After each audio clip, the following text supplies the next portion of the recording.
Room 55 of the British Museum holds thousands of ancient artifacts.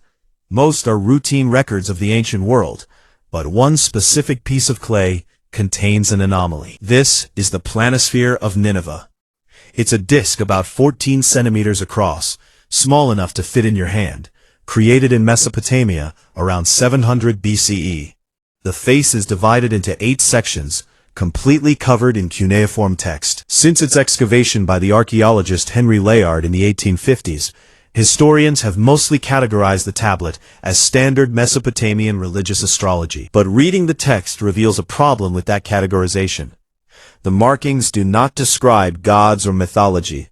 They are precise angular measurements, rising and setting times for stars, and mathematical trajectory calculations. The planisphere is a technical document. Intrigued? When modern astronomers take the stellar positions listed on the tablet and feed them to the same modeling software they use to plan satellite observations, the output creates a massive discrepancy. The star configurations etched into the clay do not match the sky of 700 BCE. Here is the visual model generated by the tablet's data. When the software rolls the night sky backward to find the exact alignment of stars recorded by the ancient observer, it lands on one specific night, June 29, 3123 BCE. The artifact sitting in room 55 is a 5,000-year-old preserved dataset. It tracks an ancient event that sat unrecognized in the archives for over a century. In 2008, 2 researchers decided to read the text literally. Alan Bond is an aerospace engineer, and Mark Hensel is a spacecraft systems engineer. They look at data differently than classicists do. Because of their professional background, Bond and Hensel recognize the cuneiform data as telemetry. The numbers describe sequential tracking information, the exact kind of data you record when observing a physical object moving rapidly through space. We can see this in how the tablet maps the sky. The 8 segments record 8 separate observations, plotting an object's changing position against the fixed background stars.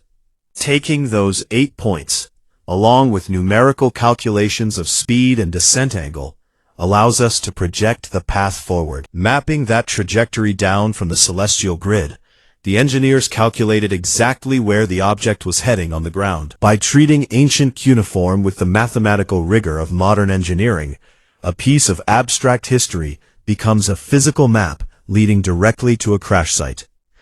This map shows the reconstructed flight path based on the tablet's data. The object entered Earth's atmosphere at a shallow angle, traveling quickly over the Mediterranean Sea before descending into Central Europe. The math terminates right here. This is the Koful's Valley, located deep in the Austrian Alps. Geologists know Koful's for one specific reason. It is the site of the largest prehistoric landslide in Europe.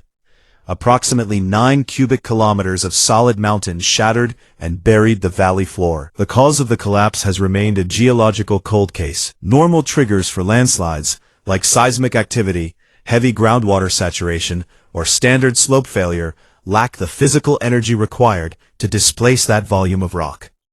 There is also melted rock material mixed into the slide. To fuse stone like that requires extreme sudden temperatures, the kind of heat generated by severe friction or an explosive impact.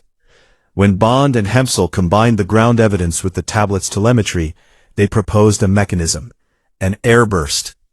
The math points to a kilometer-wide asteroid arriving over the Alps and detonating in the atmosphere with enough concussive force to literally destabilize the mountain. A sequence of astronomical data recorded in Mesopotamia thousands of years ago neatly accounts for the missing energy at a massive unexplained geological anomaly in Europe. The academic response to Bond and Hensel's findings was a mixture of silence and dismissal. Historians characterize the analysis as speculative and fringe, yet to date, no counter-calculation has been published showing that the star positions correspond to a different night.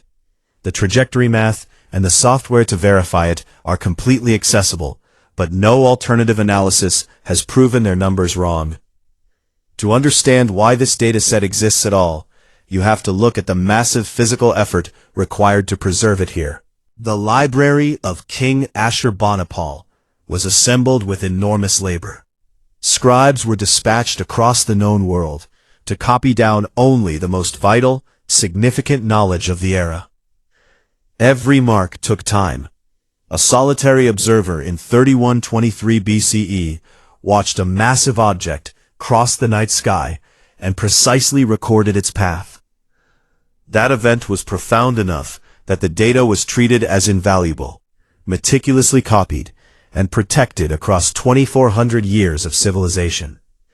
Until the astronomical math is proven false, the Planisphere of Nineveh stands as the world's only surviving eyewitness recording of a cataclysmic asteroid strike.